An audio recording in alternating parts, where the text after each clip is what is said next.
Hi everyone, my name's Callie and this is my Bubba, Alice Humphrey. If you're wondering what Bubba means, it is grandmother in Czechoslovakian. So the things we enjoy doing together typically involve food. We like to go to dinner and lunch together and try new places.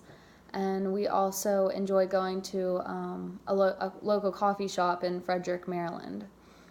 We both live very busy lives, but we still make time for each other. We both agree family is very important. So, Bubba, why don't you tell us more about yourself and some of your hobbies you enjoy doing?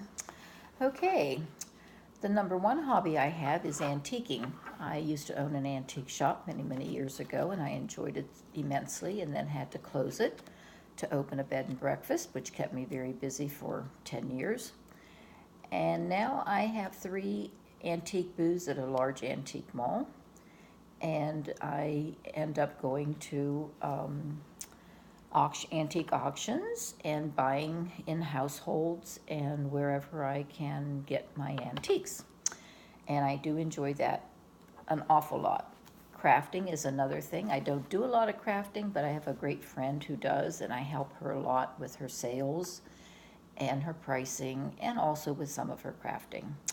I also work the election polls twice a year, which I've just started to do ever since I retired. And I also volunteer at church and a lot of things in the community. So I do try to keep very, very busy. That's great. I love that you stay so busy. I think that's really important when you grow older to keep active.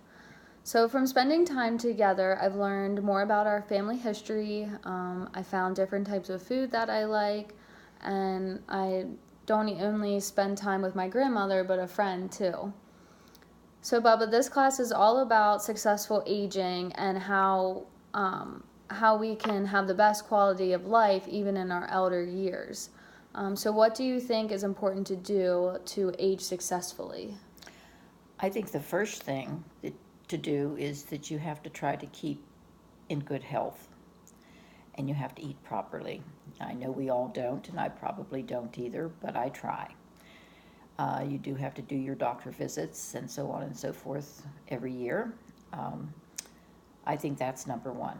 I think you have to keep active, and you have to hopefully have friends, which I have a lot of friends, and family, and try to do as much as I can with both of them.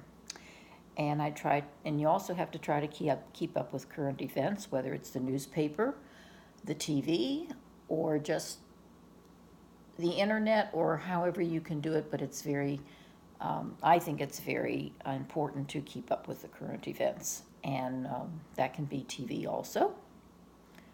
I agree. I think that's all I can think of at the moment. I didn't think about the current events, keeping up with that. I think that's important too. It Because is sometimes important. we just think and think and think about what used to happen, and then we don't think about what's going on right now in the world.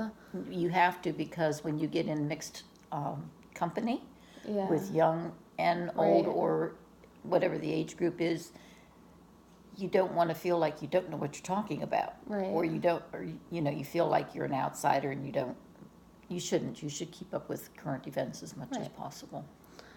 So professionally, I plan to use this class and its assignments by being more aware of obstacles that come along with aging, especially with my patients in the nursing home, and being more mindful to their concerns and needs. So this is our video, and thank you very much for watching.